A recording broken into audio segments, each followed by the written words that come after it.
हम उसी पहाड़ पे चढ़ने की कोशिश कर रहे हैं, थोड़ा ऊंचाई तक।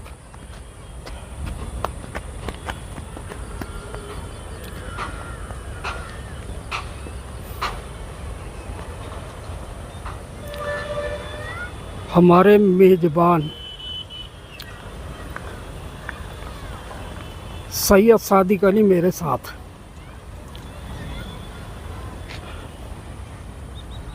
चलिए थोड़ा और ऊंचाई पर चलते हैं और देखने की कोशिश करते हैं कि वहाँ से मुंब्रा और दूसरी इमारतें कितनी छोटी नज़र आती हैं। फ़िलहाल तो दोस्तों 2/3 पहाड़ में चढ़ चुका हूँ, और जैसे जैसे आप ऊपर जाते हैं हरियाली का मंज़र और खूबसूरत नज़र आता है।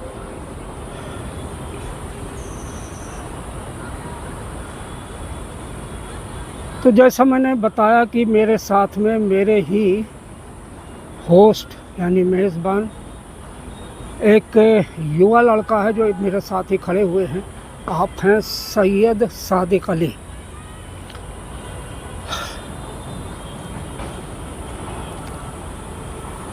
अब हम इस पहाड़ पर इतनी ऊंचाई पर हैं कि नीचे खेल रहे बच्चे नज़र आ रहे हैं यहाँ से, और इन पेड़ों के और पत्तियों के झुरमुट में आपको मुंब्रा की ज़्यादातर इमारतें नज़र आ रही हैं।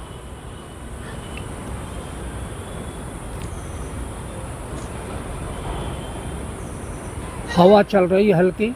फ़िलहाल इस हवा का कोई असर हम लोगों पर नहीं पड़ रहा है। ये अजीब बात है कि ऊपर की तरफ हम 2/3 पहाड़ चढ़ चुके हैं और पेड़ ये खामोश हैं, यहाँ हवा नहीं। लेकिन नीचे की तरफ मैं देखता हूँ जो सड़क के बगल में है झाड़ियाँ और पेड़, उनको हवा लग रही है। हो सकता है आने जाने वाली गाड़ियों की हवा हो जिसकी वजह से झूम रहे हैं। बाकी इतना दूर आने के बाद में तो हमें खुद ही पसीना फील हो रहा है। चलिए फिर इस चढ़ाई का आखिरी दौर पूरा करते हैं।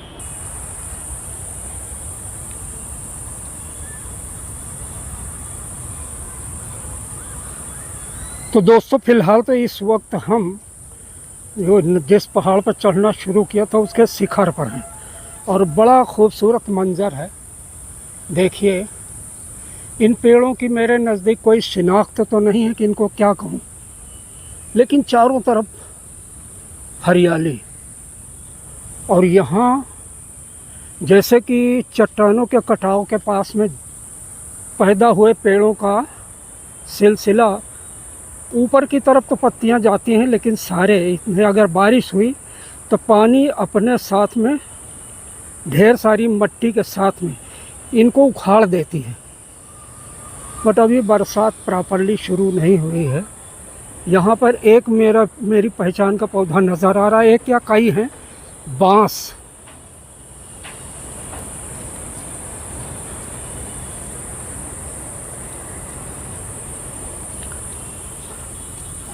सदियों पहले पता नहीं इस पहाड़ का प्रारूप क्या रहा होगा, कितना लंबाई चौड़ाई में। फिर इंसान बसते गए और पेड़ कम होने लगे। फ़िलहाल बड़ा खूबसूरत मंज़र है कि 100 फीट के बाद में पीछे वाला पहाड़ भी नहीं नज़र आ रहा। हरियाली जो ऑक्सीजन के स्रोत का एक मेरुदंड कहा जा सकता है। यानी अगर कॉलोनी वाले खुश रहें, सही रहें, भरपूर ऑक्सीजन मिलती रहे, तो पेड़ों का होना बड़ा ज़रूरी है।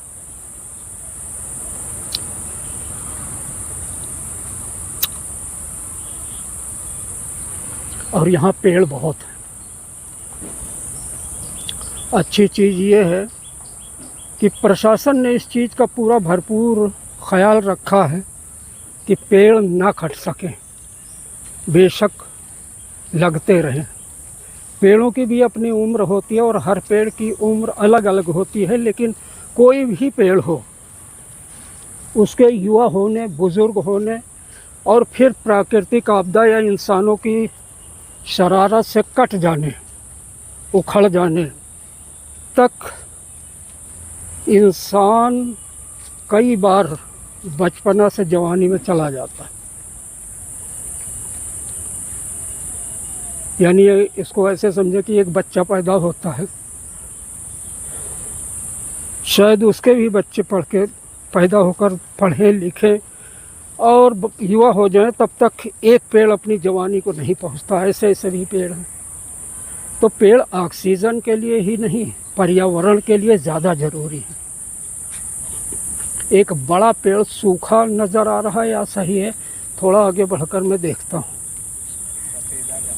हाँ, ये सफ़ेदा है जो लगभग कई प्रदेशों में नज़र आता है। हमारे यूपी में बहुत है।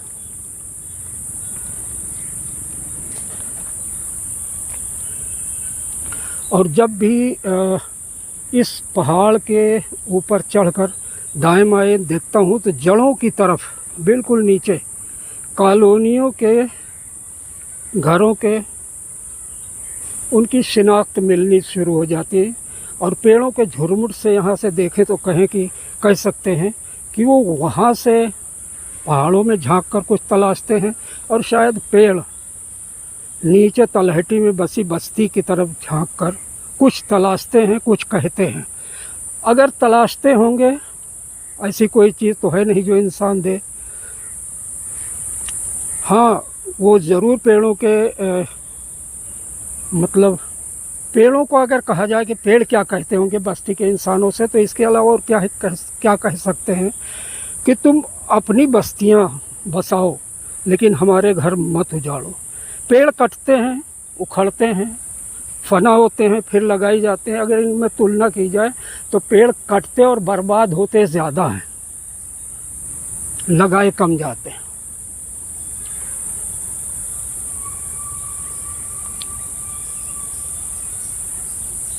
सूरज इन पत्तियों से झांक रहा है हमारी तरफ, हाल चाल पूछता हुआ।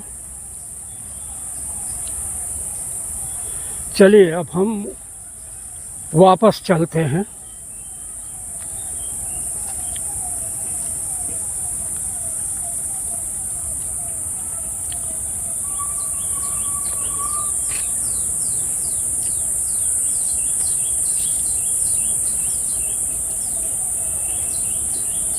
पेड़ विशेषज्ञ भी शायद ही दुनिया के सारे पौधों की पहचान कर पाए हों। और दुनिया में तो एक से एक विषुवत रेखा जो होती है, ये पृथ्वी के ठीक बीचों बीच से गुजरती हुई, तो उसके दायरे में विषुवत रेखा के दोनों तरफ दुनिया के सबसे बड़े मशहूर, मारूफ और प्राकृतिक संपदा को लेकर मौजूद सबसे विशाल वृक्ष वहीं मिलते हैं।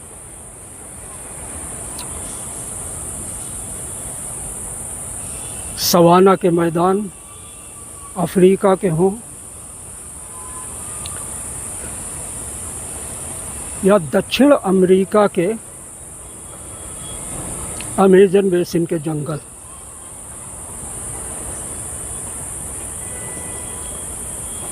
जंगल हमारी ज़रूरत है। हम शायद पेड़ों को वो कुछ न दे सकें जितना वो देते हैं। थोड़ा बहुत हम केयर तो करते हैं पेड़ों का, लेकिन ये केयर नहीं करते कि अगर टूट गया तो उसकी जगह 2 पौधे लगा दें। टूट गया तो उसे घर के चूल्हे तक ले जाने में हमारी आदत देखी जा सकती है, हमारी नीयत देखी जा सकती है। और जैसे जैसे इंसानी बस्तियां बढ़ रही हैं, एक खतरनाक भविष्य नज़र आने लगता है, क्योंकि इंसान का सीधा हमला पेड़ों पर होता है। जंगल काट दें, वहाँ अपना घर बनाएं। वो जंगल जो हमारी लाइफ लाइन से जुड़े हुए हैं। तो चलो, उम्मीद करता हूँ दोस्तों कि वीडियो आपको अच्छा लगा होगा, और अच्छा लगा है तो फिर इतना तो आपको करना चाहिए कि पेड़ लगाएं, कांटे नहीं। क्योंकि जब हम इन पर कुल्हाड़ी चलाते हैं तो हम अपने आने वाली नस्लों का पेट का फाड़ते हैं, उनके पैर काटते हैं और अपने लिए एक ऐसा भविष्य तैयार करते हैं जहाँ तबाही ही तबाही होगी।